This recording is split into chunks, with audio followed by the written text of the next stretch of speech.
പ്രാർത്ഥന കബൂല 10 കൂട്ടരിലെന്ന് തിരുമുസ്തഫ നബി വ്യക്തമായി പറയുന്നു. അതിലൊന്ന് പണ്ഡിതൻ തന്നെയെന്ന് നീ അറിയണം. മുതഅല്ലിമ മറ്റൊന്ന് എന്നും ഓർക്കണം. മൂന്നാമതായി എണ്ണുന്നു നല്ല സ്വഭാവികൾ.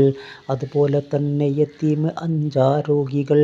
മാതാപിതാക്കൾക്കായി ഗുണം ചെയ്യുന്ന മക്കളുടെ പ്രാർത്ഥനയും കബൂൽ തന്നെന്ന. കൂടാതെ ബൈനൽ മുസ്ലിമീന നസീഹത്ത് ചെയ്യുന്നവൻ്റെ ദുആക്കുമുണ്ട് ഇജാബത്ത്. 8 ഗാസി ഹാജ് നിസ്തിസാത്താണ്.